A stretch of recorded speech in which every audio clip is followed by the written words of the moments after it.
ఈ వీడియో మీ వరకు వచ్చిందంటే ఆ ఈశ్వరుడు మీ వరకు పంపించినట్టు. ఇక్కడ శివుడు కోడి రూపంలో ఉంటారని నమ్మకం. అందుకని కుక్కుటేశ్వర స్వామి వచ్చింది. ఇది అష్టాదశ శక్తి పీఠాల్లో 10వ శక్తిపీఠం. సతీదేవి ఎడమ చేయబడిన ప్రదేశం. ఇక్కడ అమ్మవారు పురోహితిగా దేవిగా పిలుస్తారు. కాకినాడ నుంచి 20 కిలోమీటర్ల దూరంలో, రాజమండ్రి నుంచి 75 కిలోమీటర్ల దూరంలో ఉంది.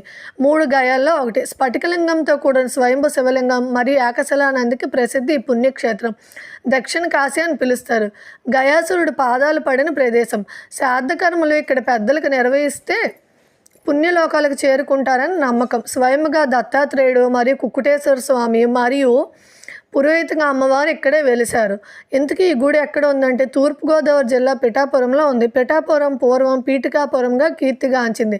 వ్యాస మహర్షి తన శిష్య బృందంతో ఈ క్షేత్రాన్ని దర్శించుకున్నారని పురాణాలు పేర్కొంటున్నాయి. భారతదేశంలో దత్తాత్రేయుని స్వయంభు విగ్రహం కేవలం పిఠాపురంలో మాత్రమే ఉంది. మిగతా దత్తక్షేత్రంలో స్వామివారి పాదుకలు మాత్రమే పూజలు అందుకుంటున్నాయి. మేము వెళ్ళినప్పటికీ అక్కడ అయ్యప్ప స్వాములు కూడా ఉన్నారు.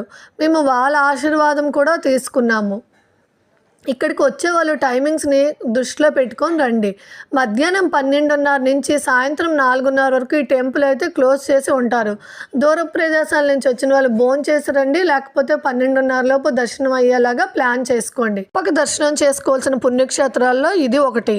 కోరిన కోరికలు తీరుతాయని ఇక్కడ నమ్మకం.